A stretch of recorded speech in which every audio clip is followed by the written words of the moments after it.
নমস্কার বন্ধুরা, আমি সোমা হ্যাপি ফ্যামিলির পক্ষ থেকে আপনাদের সকলকে স্বাগত।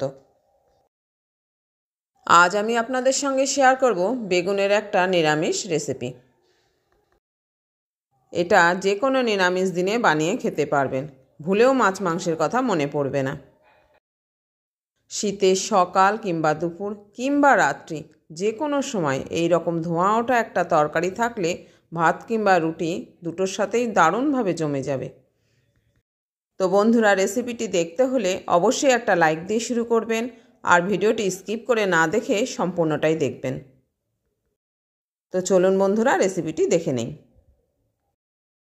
এখানে আমি একটা বড় সাইজের বেগুনকে এইভাবে কেটে নিয়েছি। বেগুনটা বড় ছিল দেখে আমি একটাই নিয়েছি। এখানে বেগুনটাকে আমি কেটে ধুয়ে নিয়েছি। আর নিয়েছি মাঝারি সাইজের একটা আলু, এটাকে আমি গ্রেট করে নিয়েছি। এটাকেও গ্রেট করে তারপরে ধুয়ে নিয়েছি। আলুটাকে গ্রেট করে ধুয়ে জল ঝরিয়ে রাখা আছে।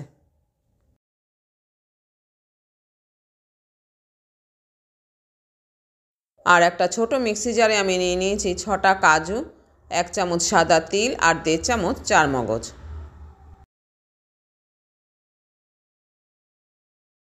সঙ্গে নিয়ে নিলাম একটা কাঁচা লঙ্কা। এখানে যে যেমন ঝাল খাবেন সেই পরিমাণে লঙ্কা দেবেন। সামান্য জল দিয়ে এখন আমি এটাকে পেস্ট করে নেব।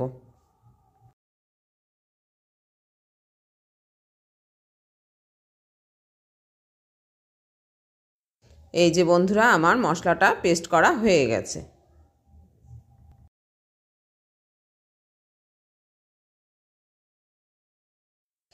এদিকে আমি ওভেনে কড়াই বসিয়ে দিয়েছি।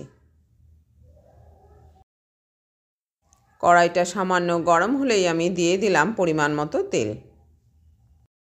এখানে আমি অল্পই তেল দিয়েছি, বড় চামচের 1.5 চামচ মতো। এখন তেলটা গরম হয়ে গেছে, এবার গ্রেট করে রাখা আলুটাকে আমি ভেজে নেব। আর আলুর পাশাপাশি কিন্তু বন্ধুরা আমি একটা পাকা টমেটো কেটে নিয়েছি, ঠিক এইভাবে পাতলা পাতলা করে।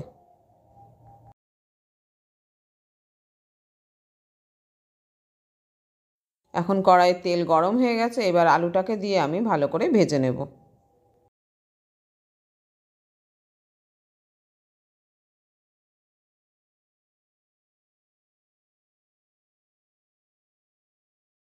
আলুটাকে কড়াইতে দেওয়া হয়ে গেছে।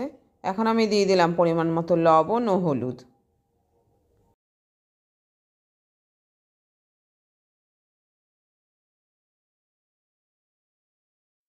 লবণ হলুদ দিয়ে আলুগুলোকে একটু ভালো করে নেড়ে দিলাম।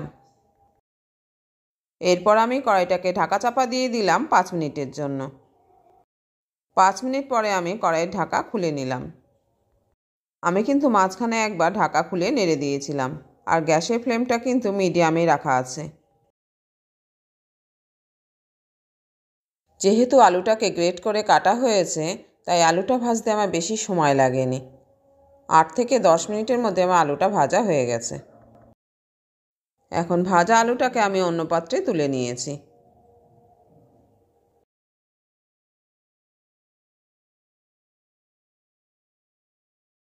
এখন আমি দিয়ে দিলাম পরিমাণ মতো সর্ষের তেল। আর এই রান্নাটা কিন্তু সর্ষের তেলে করলেই ভালো লাগবে।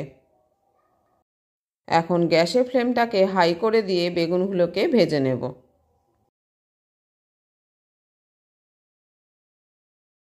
কড়াইয়ে তেল গরম হলেই আমি বেগুনগুলোকে দিয়ে দিলাম।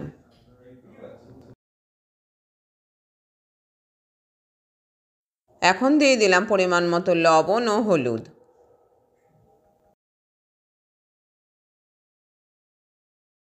লবণ হলুদ দিয়ে এবার আমি বেগুনগুলোকে ভালো করে নেড়েচেড়ে দিলাম।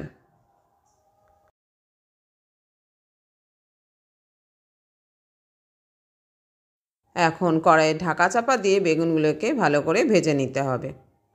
আর এই বেগুনগুলোকে ভাজার সময় আমি ঘন ঘন ঢাকাটা খুলে বেগুনগুলোকে উল্টে পাল্টে দিয়েছিলাম। এখন বেগুনগুলো ভালো করে ভাজা হয়ে গেছে। এগুলোকে এখন আমি অন্য পাত্রে তুলে নেব। গ্যাসের ফ্লেমটাকে লো করে দিয়ে আমি বেগুনগুলোকে অন্য পাত্রে তুলে নিলাম।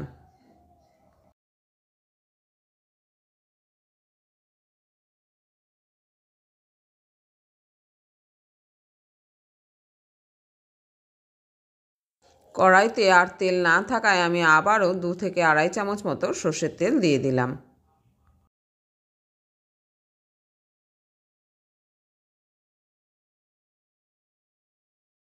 আর তেলটা একটু গরম হতে দিয়ে দিলাম 2 টুকরো শুকনো লঙ্কা আর কিছুটা কালো জিরে।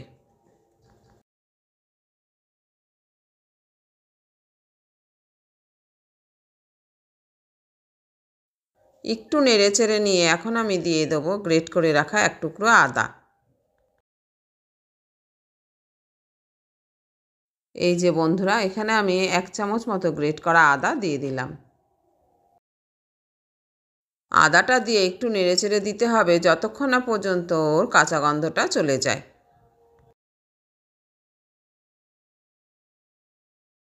এবার আমি দিয়ে দিলাম কেটে রাখা টমেটো কুচি। টমেটো কুচি দিয়ে একটু নেড়েচেড়ে নিয়ে এবার দিয়ে দিলাম সামান্য লবণ ও হলুদ। লবণ ও হলুদটা একটু বুঝে শুনে দিতে হবে, কেননা আলু ও বেগুন ভাজার সময় লবণ হলুদ দেওয়া আছে।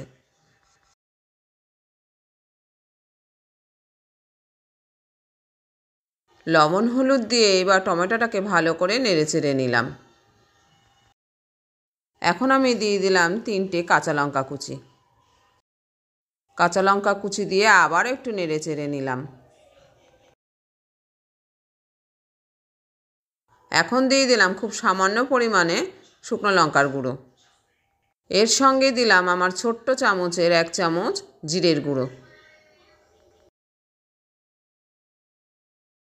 মশলার গুঁড়োগুলো দিয়ে এটাকে বেশ ভালো করে টমেটোর সাথে কষিয়ে নিলাম।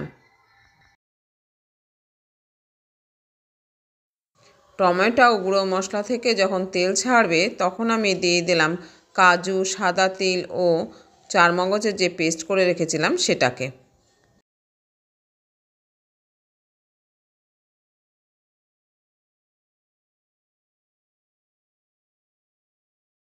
এখন এটাকেও বেশ ভালো করে কষিয়ে নিতে হবে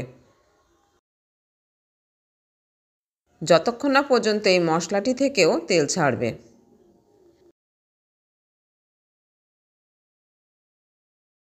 এখন আমার মশলাটা ভালো করে কষানো হয়ে গেছে। এবার আমি মিক্সি জারটা ধুয়ে সামান্য জল দিয়ে দিলাম।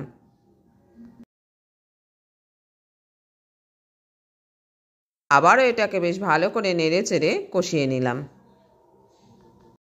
বন্ধুরা, এখনও পর্যন্ত যারা ভিডিওটিতে একটা লাইক দিতে ভুলে গেছেন অবশ্যই তারা মনে করে একটা লাইক দিয়ে দেবেন। আর অলরেডি যারা এই কাজটা করে ফেলেছেন তাদের অসংখ্য ধন্যবাদ। আপনার দেওয়া একটা লাইক আমার এই ভিডিওটি আরও 5 জনকে দেখতে সাহায্য করবে।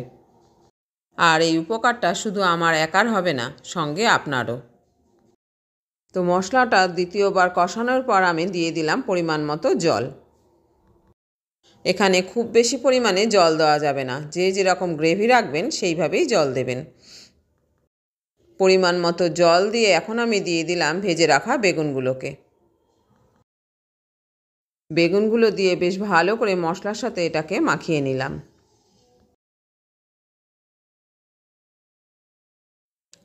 এরপর গ্যাসের ফ্লেমটাকে লো করে দিয়ে আমি ঢাকা চাপা দিয়ে দেবো 5 মিনিটের জন্য। কেননা বেগুনগুলো আমার আগে থেকেই ভাজা রয়েছে, এটাকে আর আলাদাভাবে কোনো সিদ্ধ করার প্রয়োজন নেই। তাই 5 মিনিট পর আমি ঢাকাটাকে খুলে নিলাম। ঢাকাটাকে খুলে নিয়ে আবার একটু ভালো করে নেড়েচেড়ে দিলাম।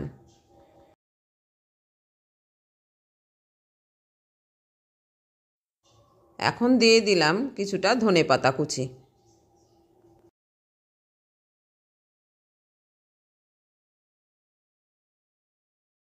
ধনেপাতা কুচি দিয়ে একটু নেড়েচেড়ে নিয়ে এবার দিয়ে দেব ভেজে রাখা আলুগুলোকে।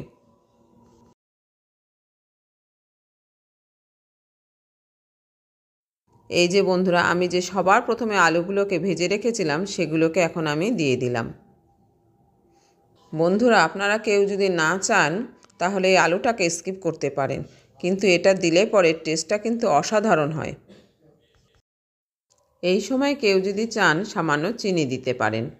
আমি এখানে আজকে আর চিনিটা দিলাম না। গ্যাসের ফ্লেমটাকে লোতে রেখেই আমি এবার কড়াই ঢাকাটা চাপা দিয়ে দিলাম 2 মিনিটের জন্য। 2 মিনিট পরে ঢাকাটাকে খুললেই রেডি আমাদের বেগুনের নিরামিষ রেসিপি। বন্ধুরা, এটা কিন্তু যে কোনো নিরামিষ দিনেই অনায়াসে বানিয়ে ফেলতে পারেন।